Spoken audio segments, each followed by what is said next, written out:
Welcome back to the trading series, the trade talk that we do. So we had a nice hiatus, just a little breather from the markets and just life in general. We had a nice time out, did some personal activities. Back on the markets today. Notice yesterday was a bank holiday for the UK. Obviously didn't trade that. Lower volume and lower volatility expected and delivered as well in the markets today. We had a data event.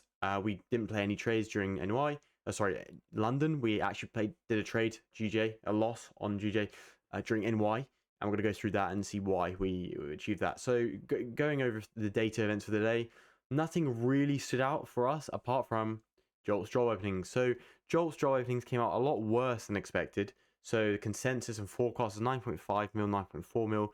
Actually came out 8.8 mil. So a big significant decrease of 600,000 jobs not being created.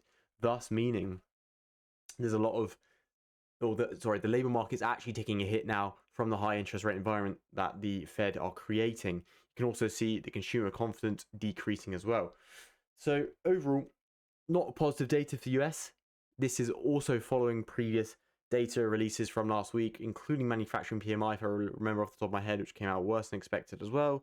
And we've also got NFP on Friday, which will determine and also give us even more directional bias on where the USD is heading, where the US economy is heading, and also where the global economy is heading as well.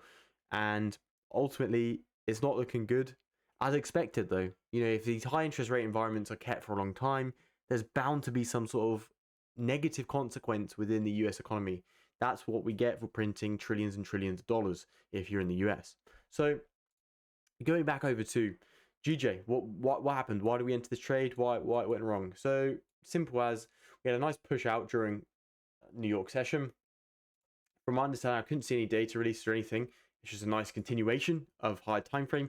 We had a big pullback during last week. I wasn't there to trade it, and we created a nice double bottom on the intraday time frame at 183,500, holding strong. Then we had a continuation up all the way up to 185.300, just under. Let's just say 185,200 for ease on the eyes. And we reacted there perfectly, and then 1 o'clock candle came and created a low.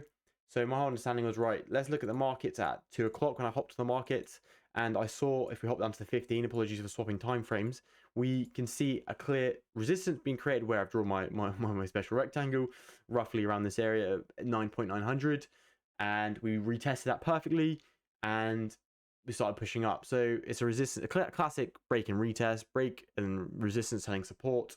The 1 minute, if we hop down, you can clearly see a nice double bottom form. What went wrong? Well, entry was fine. Late entry would have been preferred here. We actually entered a bit up here. That's just missing entry, but still a valid entry. Stop losses below here rather than below here. Why did this trade not happen? Well, of course, we had Jolt's job editing coming out. I understood, and I even, in my post that I posted on TradingView, understood that more than likely it's going to come out worse than expected. However, I didn't want to close it. For whatever reason, I just, maybe first day back, first day not really in the swing of things. And when we created a double top here, failing to break above, I should have closed realistically. I just let the trade carry on and got punished for it, obviously got stopped out. And the rest of the day tells the whole story, really. So you can see a continuation down, continue all the way, retesting a really nice area for buys actually at 184,200, which are also marked out on my time frames as well, or sorry, on my trading view weekly report that I tried to do. So we can clearly see a reaction at 184,200. So I'm interested to see how this plays out going into tomorrow. And we also did mention NFP, but before NFP, we have some minor data events for GBP tomorrow, along with more inflation rate for Eurozones and a lot of US data towards 1 and 3 really. But the main ones are on Thursday. We have inflation rate for France, inflation rate for Eurozone, inflation rate for Italy, and also US core PCE price index and personal income and spending. That's going to tell a lot more of the story in terms of the US economy, and then following on with unemployment and NFP on Friday. So overall, a very busy week towards the end of the week.